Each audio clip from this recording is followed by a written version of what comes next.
Presiden Joko Widodo memberi penjelasan dan membela proyek food estate atau lumbung pangan yang dikritik oleh PDIP. Jokowi menegaskan proyek lumbung pangan harus dikerjakan untuk mengantisipasi potensi terjadinya krisis pangan.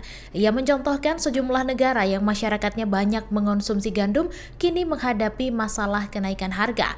Begitu pula dengan harga beras yang naik di sejumlah daerah setelah India menyetop ekspor komoditas tersebut.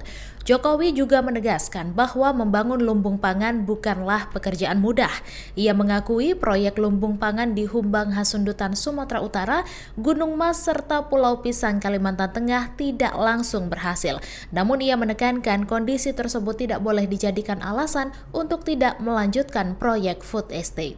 Jadi kita itu membangun food estate, lumbung pangan itu untuk dalam rangka mengantisipasi krisis pangan. Hati-hati, semua kawasan, semua negara sekarang ini menghadapi yang namanya krisis pangan. Wheat, gandum, problem di semua negara.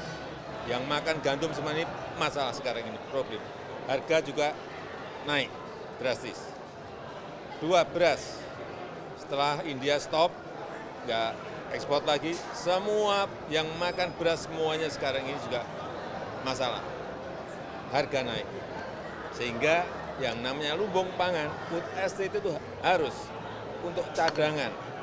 Baik cadangan strategis, maupun nanti kalau memang melimpah betul nggak apa-apa untuk ekspor karena negara lain membutuhkan.